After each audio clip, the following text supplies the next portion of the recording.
बिस्मिल्लाहिर्रहमानिर्रहीम। अस्सलामुअलैकुम वरहमतुल्लाहि वबरकातुहू। मदीना फूड सीक्रेट की जानिब से खुश आमदीद। आज हम फिर एक नई रेसिपी के साथ हाज़िर हैं। वो रेसिपी है रूह अफ़ज़ा की। हम रूह अफ़ज़ा का शरबत बनाएंगे। ये 2 गिलास पानी, 3 गिलास हमने चीनी के डाल दिए। इसके नीचे हमने आग जला दी है।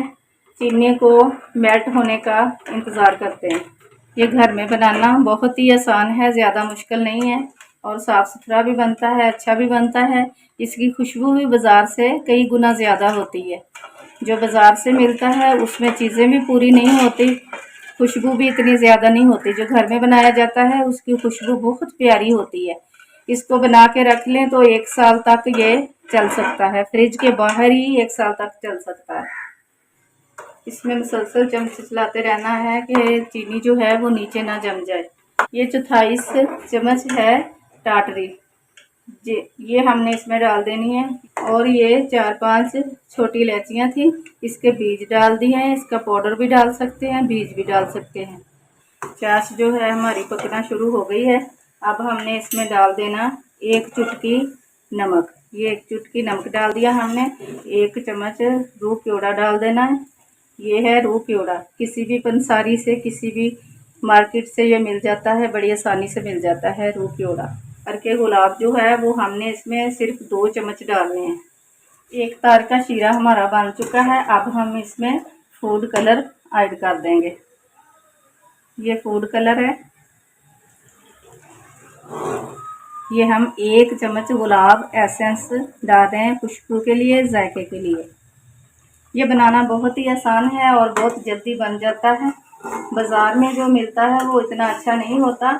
आप ज़रूर ट्राई करें, घर में बना के देखें, आप बाज़ार वाले को भूल जाएंगे। रूह अफ़ज़ा शरबत हमारा तैयार हो चुका है।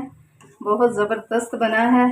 इसकी तार चेक करनी हो तो या तो एक प्लेट लेके उसमें ऐसे डाल के देख लें, या हाथ को लगा के ऐसे करके देख लें। ये 2 तार बन चुकी है। या फिर चम्मच को ऐसे ऐसे करके देख लें। अगर ये आपस में मिल जाए तो तार नहीं बनी। अगर आपस में ना मिले, ये आप देख सकते हैं, ये बिल्कुल अब तैयार हो गया है। अब इसको ठंडा कर लें, फिर आपको दिखाते हैं।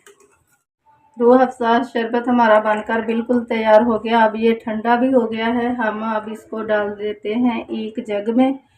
ये बनाना बहुत ही आसान है। आपने देखा कि कितनी जल्दी बन गया और कितने कम खर्चे में बन गया। ये इसमें इतना खर्चा भी नहीं होता। टाटरी हमने इसलिए डाली थी कि चीनी के क्रिस्टल ना बने। रूह क्योड़ा हमने इसलिए डाला था कि इसके फ्लेवर अच्छे हो जाए, इसका जायका अच्छा हो जाए, इसलिए डाला था। और गुलाब का अर्क भी डाला जाता है। रूह अफ़ज़ा में गुलाब एसेंस भी डाला जाता है, वो हमने इसलिए डाला है। हम सारी बातें आपसे शेयर कर दें, हमने कोई भी स्टेप इसका स्किप नहीं किया। हमने आपको पूरे का पूरा दिखाया है। आप घर में ज़रूर ट्राई करें, इसे बनाएं। ये साल तक महफूज रह सकता है, 1 साल तक, उससे ज़्यादा भी रह सकता है। इसको फ्रिज में रखने की भी ज़रूरत नहीं है। ये कितना प्यारा बना है, बहुत अच्छा बना है। आप ज़रूर इसको ट्राई करें। हमारी वीडियो अच्छी लगे तो लाइक करें, शेयर करें। अगर चैनल पे नए हैं तो सब्सक्राइब कर लें और कमेंट में बताएं कि आपको ये हमारी रेसिपी कैसी लगी। तो उसमें मलंगा, जिसको हमने पहले से भिगो के रखा था, वो डालते हैं।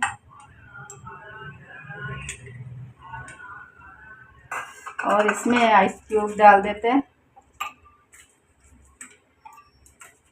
और 2-2 चम्मच हम शरबत के इसमें डालेंगे। अब हम इसमें ठंडा पानी डाल देते हैं, जो काफ़ी ठंडा है। माशाल्लाह हमारा रूह अफ़ज़ा शरबत बिल्कुल तैयार है। अब